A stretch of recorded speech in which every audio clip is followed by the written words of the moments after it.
What if I told you there was once a car so extreme, so dangerous that even police officers described it as a guided missile on wheels? A machine born on the racetrack, yet somehow unleashed on everyday streets, where it quickly earned a reputation as both a marvel of engineering and a menace to public safety. This was no ordinary muscle car. In 1969, Dodge unveiled the Daytona 426 Hemi, a vehicle that didn't just push boundaries, it shattered them. With its long, spear-like nose and towering rear wing, it looked less like something from Detroit and more like a spaceship parked on Main Street. People stopped and stared. Kids pointed. Grown men shook their heads. But behind all that jaw-dropping style was a dangerous truth. The very same features that made the Daytona unbeatable on NASCAR tracks also made it unpredictable and sometimes deadly on America's highways. And that's where the legend and the fear truly began. The Dodge Daytona didn't happen by accident. It was born out of desperation, in the middle of what car guys still call the Aero Wars. By the late 1960s, NASCAR wasn't just about speed, it was about aerodynamics. Ford and Mercury had been using sleek, wind-tunnel tested bodies that were leaving Dodge in the dust. And in racing, second place doesn't sell cars. So Dodge went all in. Engineers locked themselves away in wind tunnels and came back with something no one had ever seen before. A 2-foot-long pointed nose cone that sliced the air like a knife, and a massive rear wing that stood almost 2 feet tall. The wing wasn't just for looks. It was designed so the trunk could still open, but it also gave the car a stability no other stock car had. Together, these changes made the Daytona look more like a jet fighter than a family coupe. When Dodge rolled it out in 1969, jaws dropped. Some people thought it was ugly, others thought it was genius, but everyone agreed on one thing: nothing else on American roads looked like it. Only 503 Daytonas were ever built, just enough to meet NASCAR's strict homologation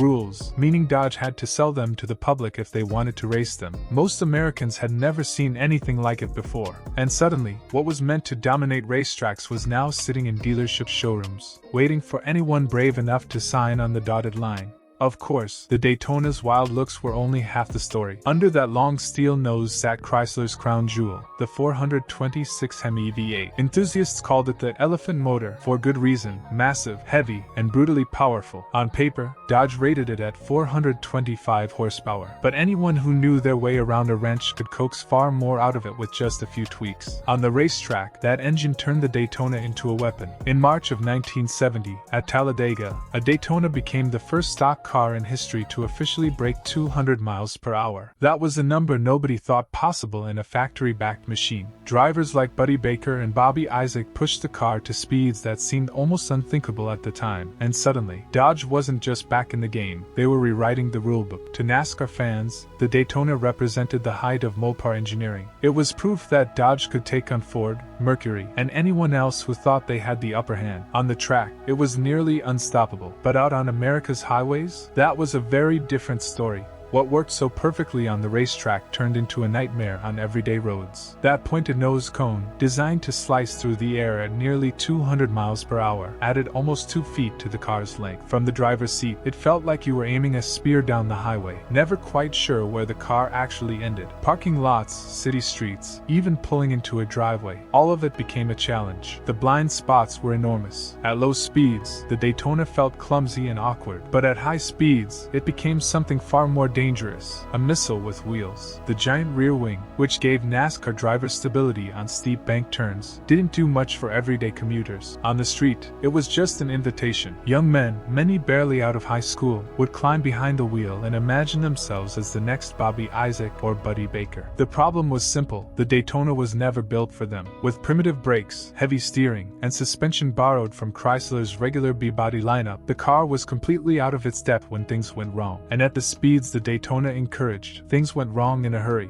For many young buyers, the Daytona was more than just a car, it was a dream machine. They scraped together down payments, took on crushing insurance bills, and drove off the lot believing they were one step away from becoming racing legends. On quiet back roads and late-night highways, they pushed their cars harder and faster than any ordinary driver ever should have. But the truth was brutal. Without professional training, and with only drum brakes and dated suspension to rein in all that power, most drivers were in way over their heads. Accident reports from the early 70s memories are filled with chilling stories. Daytonas flying off the road at triple-digit speeds, spinning out on curves, or plowing straight through guardrails with unstoppable momentum. One Georgia police officer summed it up best in 1970 when he described the Daytona as a guided missile in the wrong hands, and he wasn't exaggerating. Once the car broke loose, there was little anyone could do. Survivors often recalled how it snapped out of control so quickly, they never even had time to react. And yet, the danger only seemed to add to its mystique. Every kid on the block wanted to see one, to hear that Hemi roar, to be near the car that looked like it came straight off the track. The Daytona wasn't just admired, it was feared. It didn't take long for insurance companies to notice the Daytona's growing reputation. By 1970, it was already being labeled one of the riskiest cars on the road. Premiums soared to the point where, in many cases, they actually cost more than the monthly car payment itself. For young owners trying to live out their NASCAR fantasies, it was a financial nightmare. Part of the problem was how deceptively fast the Daytona felt. Thanks to its slippery aerodynamics, wind resistance was dramatically lower than in most muscle cars of the day. A Chevelle SS or Pontiac GTO might start to shake and howl once you passed 100 miles an hour, but the Daytona stayed eerily smooth. Drivers would glance down and realize they were cruising at 120, sometimes more, without even noticing. That illusion of stability was deadly, because when the moment came to brake or swerve, the car revealed its true weakness. The heavy suspension, the drum brakes, the sheer bulk of the machine, they simply couldn't keep up at those speeds. Tires would lose traction, steering would wash out, and the Daytona's massive momentum turned it into an unstoppable projectile. It was exactly the kind of risk insurers hated. And for everyday drivers, it meant that owning a Daytona wasn't just dangerous, it was almost impossible to afford. As the years went on, the Daytona gained a darker kind of reputation.